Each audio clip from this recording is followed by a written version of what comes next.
Welcome to the ultimate guide on Melbourne's real estate market in 2026. This year marks a significant turning point for the city.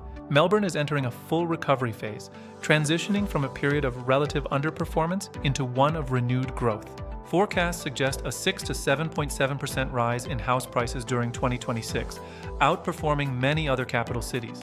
This growth could potentially add roughly $150,000 to the median house value over the next 2 years. We're seeing a two-speed growth trend where more affordable, family-oriented homes are currently leading the charge. The year began with strong auction clearance rates, reflecting a significant depth in buyer demand across the city. Record-breaking population growth continues to be a massive driver, putting intense pressure on both buying and rental markets. However, housing supply remains constrained, with dwelling approvals running 14% below the 10-year average.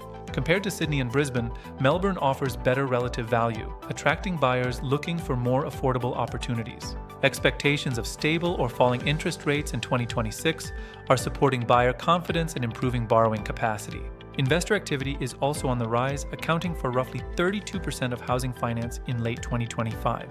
This demand is hitting the rental market hard, with Melbourne currently facing an extremely tight rental crisis. Vacancy rates remain critically low, causing rents to continue rising as the crisis persists across the city. Unit rents are potentially growing even faster than house rents due to increasing affordability pressures for tenants. Interestingly, many investors are selling up, causing rental supply to decline just as demand is peaking. Let's look at the suburbs. Middle-ring eastern areas like Mount Waverley and Mitcham remain high-performing favorites. In the inner west, suburbs like Essendon and Moonee Ponds are showing strong resilience and growth.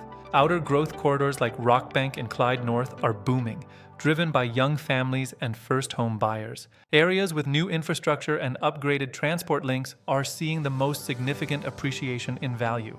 Quality, A-grade, move-in ready family homes are in high demand, while B-grade properties are taking longer to sell.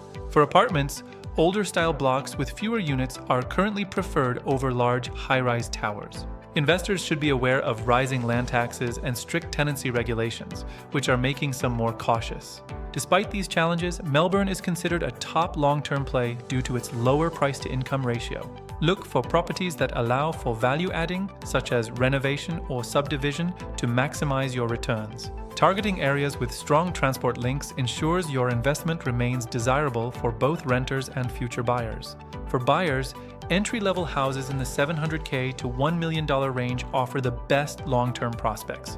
Be prepared for high competition in this bracket, as it's the most active part of the current market recovery. Sellers in the middle ring are well positioned right now, while the luxury market is seeing more moderate growth.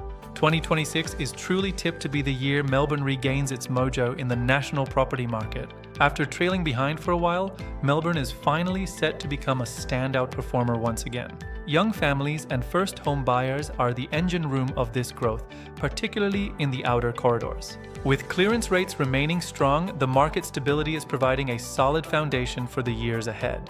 Beyond residential, the industrial sector in the west and north is seeing surge in demand for freight and transport infrastructure. Commercial hubs like Box Hill are expanding rapidly, driven by major hospital upgrades and university campus growth. For investors, the current window offers unique potential for high yields as the rental crisis continues to squeeze supply. This momentum isn't just for 2026. The foundation being laid now points towards sustained growth into 2027. My final tip: focus on quality over quantity.